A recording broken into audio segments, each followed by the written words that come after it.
Uh-oh. I gotta tell you, folks, this does not look good for the anti-gun lobbies out there. My name is Mike Shoesmith. You're listening to ppsimmons Radio. Good day to you. Somebody just sent us this Harvard Law study, an essay written by Don B. Cates and Gary Mauser. And I'll get to them in a moment here. The title of the Harvard Law study is called "Would Banning Firearms Reduce Murder and Suicide? A Review of International and Domestic Evidence." Who is Don Gates and Gary Mauser? Don Gates, he's a graduate of Yale. He's an American criminologist and constitutional lawyer associated with the Pacific Research Institute in San Francisco. And it gives the contact information here. And Gary Mauser, well, he's a PhD, University of California, Irvine. He's a Canadian criminologist. And so we got two criminologists here getting together, writing an essay, doing a study on the topic of would banning firearms reduce murder and suicide. Folks, this study by two criminologists through Harvard Law is a death blow to the anti-gun lobbies out there. Look out, Joe Biden. Look out, all you crazy liberals out there trying to take the guns out of the hands of regular people, trying to do away with the Second Amendment. Look out, Pierce Morgan, because here comes a truth bomb from your own camp, from Harvard. This is amazing stuff here, folks. The introduction starts. I'm not going to read the whole thing to you. I'm going to read the introduction and then the conclusion. And you guys can go to our blog to read the actual study, the actual essay from Harvard Law. The introduction starts. This really is damning to the anti-gun lobby out there. The introduction starts. International evidence and comparisons have long been offered as proof of the mantra that more guns mean more deaths and fewer guns therefore mean fewer deaths. It begins. Unfortunately, such discussions are all too often been afflicted by misconceptions and factual error and focus on comparisons that are unrepresentative. It may be useful to begin with a few examples. So I'm going to start with a few examples here. This is not lengthy. Well, the study is lengthy, but what I'm going to read is not. So just bear with me here, folks. There is a compound assertion that A, guns are uniquely available in the United States compared with other modern developed nations, which is why B, the United States has by far the highest murder rate.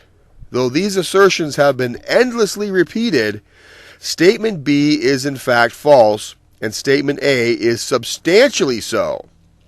So right out of the gate here, they're slamming the anti-gun advocates. It goes on to say, since at least 1965, the false assertion that the United States has the industrialized world's highest murder rate has been an artifact of politically motivated Soviet minimization designed to hide the true homicide rates. What? They're saying this is a Soviet conspiracy? This is amazing, folks. Since well before that date, the Soviet Union possessed extremely stringent gun controls that were effectuated by a police state apparatus, providing stringent enforcement, so firearms and very few murders involved them. All right? Yet, manifest success in keeping its people disarmed did not prevent the Soviet Union from having far and away the highest murder rate in the developed world. Are you listening to this? In the 1960s and early 70s, the gunless Soviet Union's murder rates paralleled or generally exceeded those of gun-ridden America.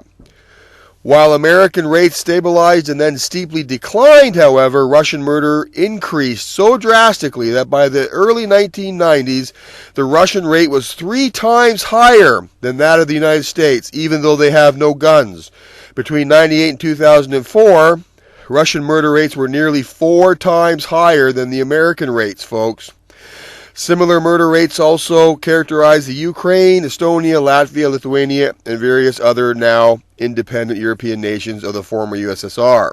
Thus, in the United States, in the former Soviet Union, transitioning into current-day Russia, homicide results suggest that where guns are scarce, other weapons are substituted in killings. While American gun ownership is quite high, Table 1 shows that many other developed nations, including Norway, Finland, Germany, France, Denmark, with high rates of gun ownership. These countries, however, have murder rates as low or lower than many developed nations. So you get the point here, folks. There is no connection, according to this Harvard Law study, between gun ownership and homicide-suicide. You guys see that?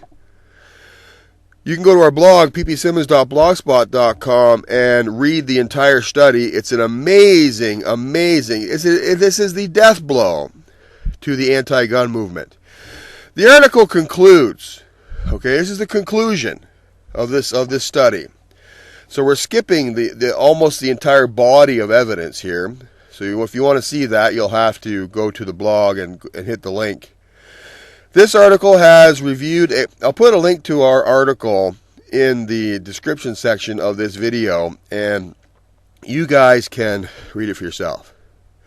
But here's the conclusion, just for the sake of this video, here's the conclusion that these two doctors came to as a result of their study, right?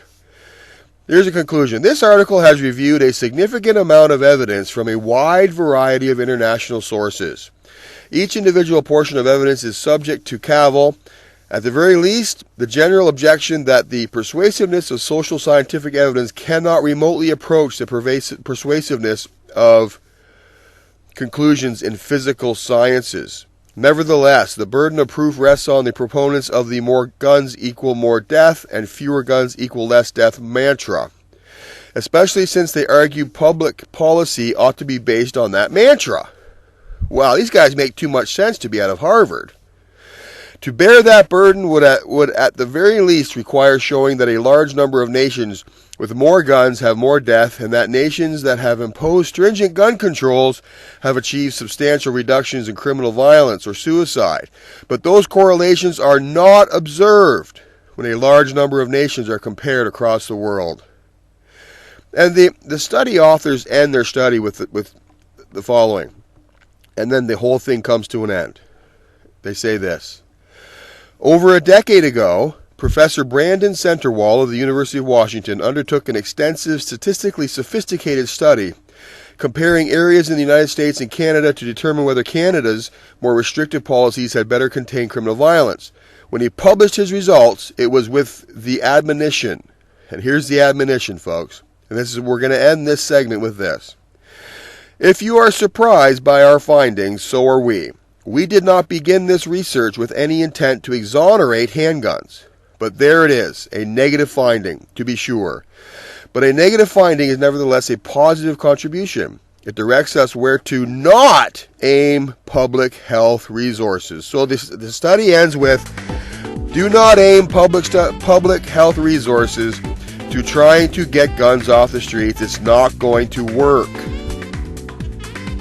Are you guys hearing this? If you want to read the study or to follow us, follow our blog, ppsimmons.blogspot.com. And you've been listening to PP Simmons Radio, the theater for the mind. See you guys next time.